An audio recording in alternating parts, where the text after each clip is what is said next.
I'm Amber Bell, and this is Real Agriculture. I'm here today with Michele Payn, who is one of actually the first speaker today at Crossroads Conference in Edmonton.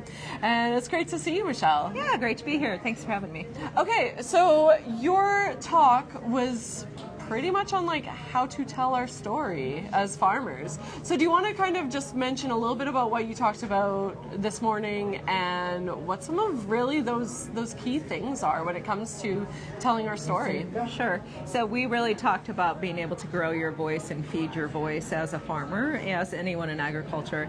The power of an authentic story was at the essence of my message, and being able to embrace some of the new tools to be able to tell your story more effectively, such as regenerative AI, such as having an open mind when you're talking with people that are different than you, and then seeking out some of the issues that are impacting agriculture down the road proactively rather than just reacting to them. Right, so let's hit that first point right first.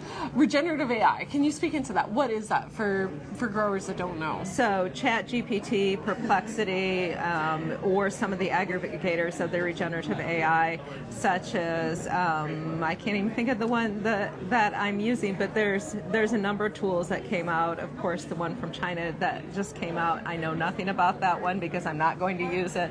But we all know regenerative AI is here to stay. Mm-hmm. So the question is rather than being scared of it, how can we use it to our power?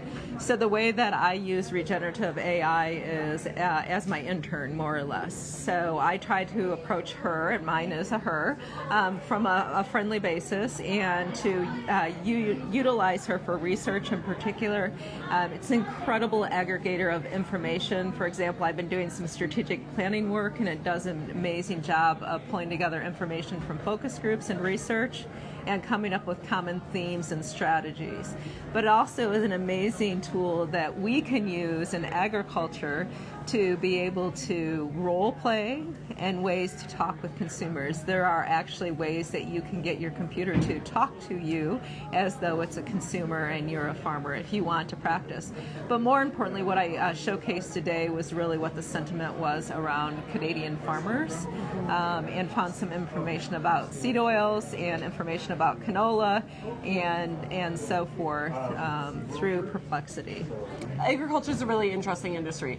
We have everything from large-scale corporations to the farmer that is working their land that may or may not even have a computer. So where does that telling your story point hit home, especially when we're talking about things like AI? Like, when do you think is the right time for a producer to go and tell their story? Now.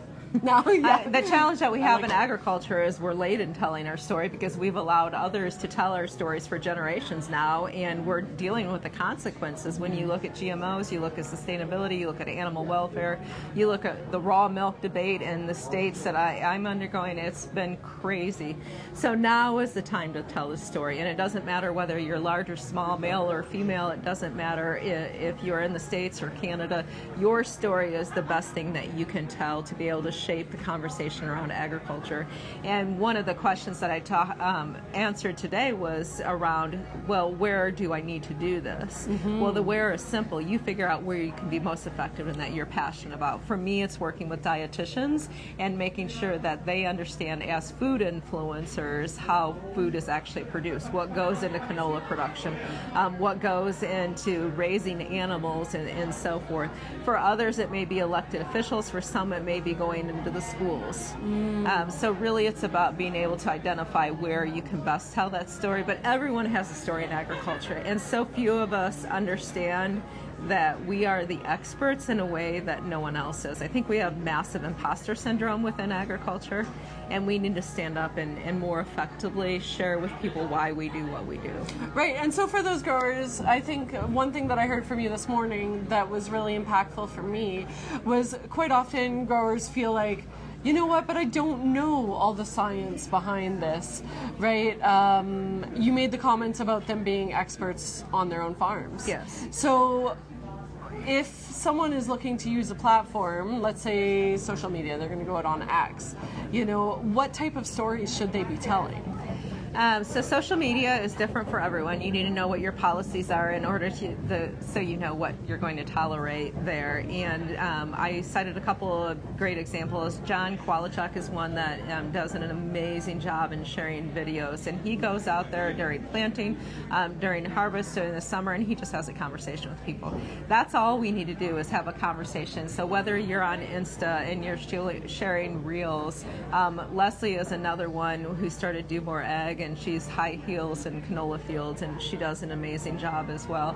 And it's just about sharing everyday life, because really at the end of the day, whether you're on social or whether you're in person or whether you're trying to push information into the AI monsters, it's about sharing your story as a human first. As a human first, I will repeat that, not as a farmer, because humans relate to humans. And that's why our authentic story will drive more success than any glossy, polished expert researcher, blah, blah, blah. You know, just share your story. It's not that complicated. I love it. And do you have any words of encouragement for producers that are watching this and thinking, man, I want to get out there, but I don't know where to start? Yes. So start with somebody who makes you really uncomfortable. That's the best place to start. And don't scare yourself. But sometimes, honestly, it's a conversation with an extended family member at your next family gathering. Sometimes it's your next door neighbor. Sometimes it's going out wherever you get coffee and having a conversation with those people. For me, I like to reach all the way across the plate as far as I can, because A, curiosity. I want to know what other people are thinking, but B, the further you reach, the higher the impact you'll have. Right, right. Well, that is incredible. I want to thank you so much for your time. And that was Michele Payn on Real Agriculture.